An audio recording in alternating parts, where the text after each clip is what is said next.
కర్కాటకం వారికి కనుక చూసుకున్నట్లయితే ప్రస్తుతం మీకు రాశిలోకి గురువు వచ్చి ఉంటాడు 2 జూన్ నుంచి. 12వ భావంలో 2 శుభగ్రహాలు ఉన్నాయి ఇన్వెస్ట్మెంట్ హౌస్లో. కాకపోతే ధనస్థానంలో మీకు కేతు సంచరిస్తున్నాడు, మరియు అష్టమంలో రాహువు. ఈ యొక్క చంద్రుడు 5వ భావం నుంచి 11వ భావం వరకు సంచారం ఉంది. 15 రోజుల పాటు 11, 12 భావాల వరకు తిరుగుతాడు. మరియు అదేవిధంగా అష్టమ రాహు, భాగ్యశని, దశమంలో కుజుడు, ఏకాదశంలో రవి, 12వ స్థానంలో శుక్రబుధులు ఉన్నారని చెప్పుకున్నాం.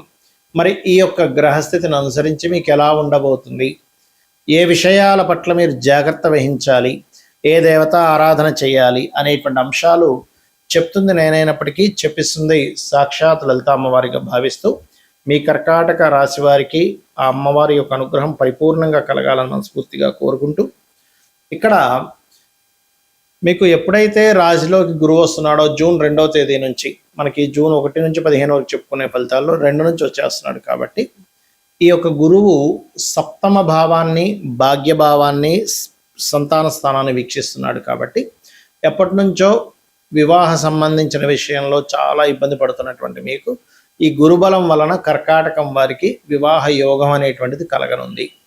రెండవది, సంతానం కోసం ప్రయత్నం చేసేటువంటి వారికి, క్రియేటివ్ ఫీల్డ్లో ఉన్నటువంటి వారికి, రాజకీయ నాయకులకి, మెడికల్ రంగాల్లో ఉండేటువంటి వారికి చాలా అనుకూలంగా ఉంటుంది. మరియు ఉద్యోగ అవకాశాలు కూడా వస్తాయని చెప్పుకోవచ్చు మెడికల్ రంగాల్లో ఉండేటువంటి వారికి. అదేవిధంగా ఉన్నత విద్యలు గతంలో ఏవైతే బ్యాక్లాగ్స్ ఉన్నాయో, ఆగిపోయినటువంటి తత్సంబంధించినటువంటి చదువు సంబంధించిన ఉన్నత విద్యా సంబంధించినవి ఇక్కడ కొంతవరకు మీకు ముందుకు కదులుతుంది, గుర్తుపెట్టుకోండి. ఇక ఈ రాశి వారికి ప్రధానంగా గమనించుకున్నట్లయితే, ఎప్పుడైతే మనకి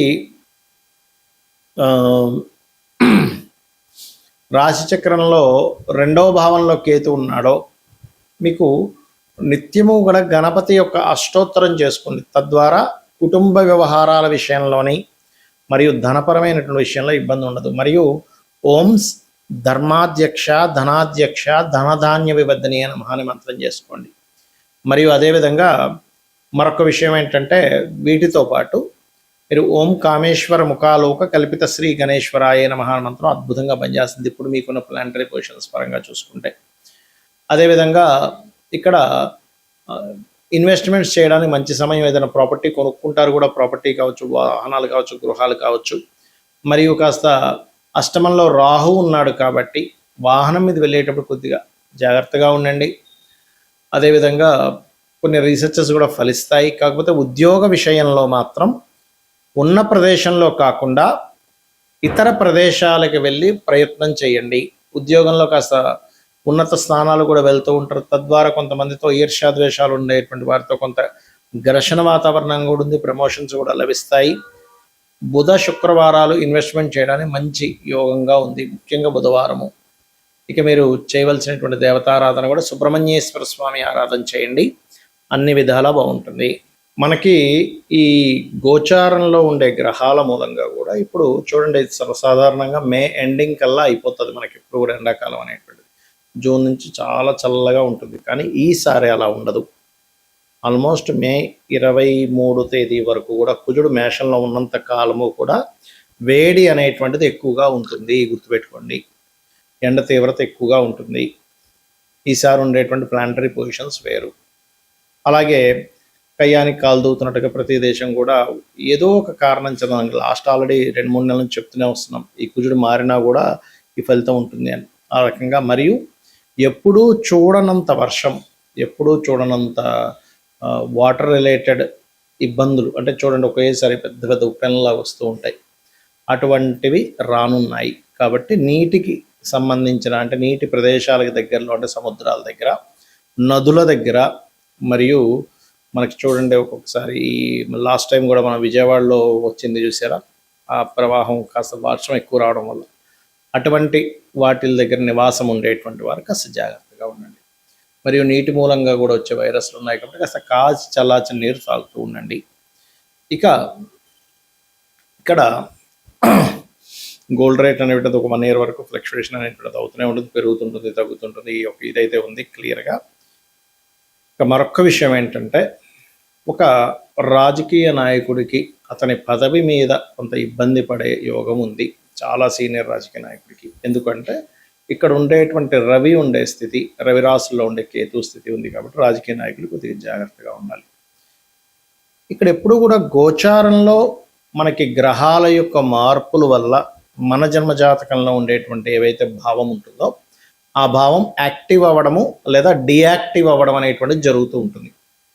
అయితే ఎప్పుడు కూడా గోచార ఫలితం ఒక 10 to 15% అనుకుంటే మీ పర్సనల్ చార్ట్, ఎందుకంటే మీరు పూర్వజన్మల్లో ఎటువంటి మంచి కర్మలు చేశారో తద్వారా జననం, ఎటువంటి మనకు తెలుసో తెలియక కొన్ని అజ్ఞానంలో కొన్ని కర్మలు చేస్తుంటాం, తద్వారా కొన్ని ఇబ్బందులు పడుతూ ఉంటాం.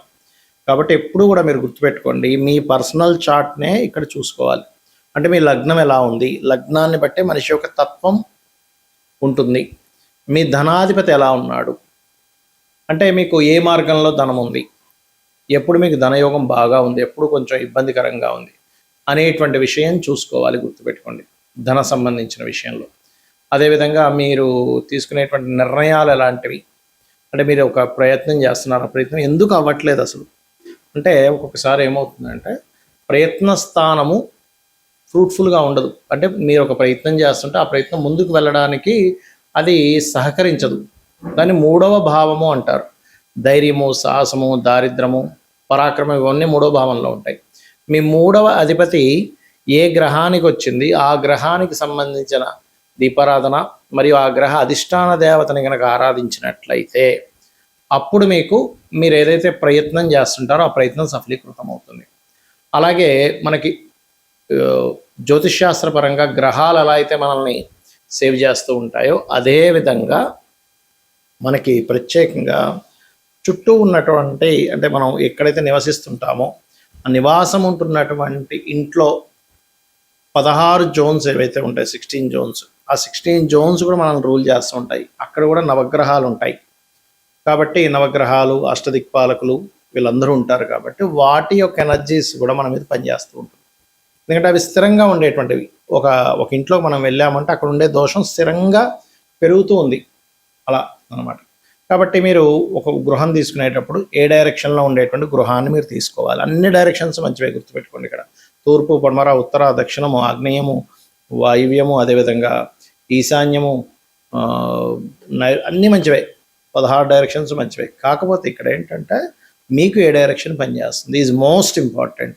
ఇది ప్రధానంగా గుర్తుపెట్టుకోండి. అదేవిధంగా మరొక విషయం ఏంటంటే ఇక్కడ మీకు సంతాన అభివృద్ధి ఎందుకు లేదు, సంతానం అభివృద్ధి అవ్వాలంటే ఏం చేయాలో కూడా మీ జాతకంలో ఉంటుంది. అదేవిధంగా మీరు రుణరోగ శత్రు బాధలు ఎలా తగ్గుతాయి, అసలు వివాహ యోగం ఎప్పుడుంది, ఎలాంటి వ్యక్తితో ఉంది, ఏం చేస్తే వివాహ యోగం కలుగుతుంది, అది సిన్సియర్గా చేయగలగాలి. ఒక మంత్రం చెప్పాము వివాహం అవ్వడానికి, ఓం కామేశబద్ధ మాంగళ్య సూత్రశోభిత కందరాయ నమః అని. 2 రోజులు చేసి మానేసి మళ్ళీ వారం రోజుల తర్వాత మళ్ళీ మొదలుపెట్టి మళ్ళీ మానేసి 2 రోజులు చేసి అలా చేస్తే మీకు ఎక్కడా కూడా ఫలితం రాదు, గుర్తుపెట్టుకోండి. చిన్న ఎగ్జాంపుల్, జిమ్కి వెళ్తేనే రెగ్యులర్గా వెళ్ళాలి. ఒక 2 సంవత్సరాలు వెళ్తే మీ బాడీ ఫిట్ అవుతుంది. అలాంటిది మీరు మంత్రము ఎలా పనిచేస్తుంది?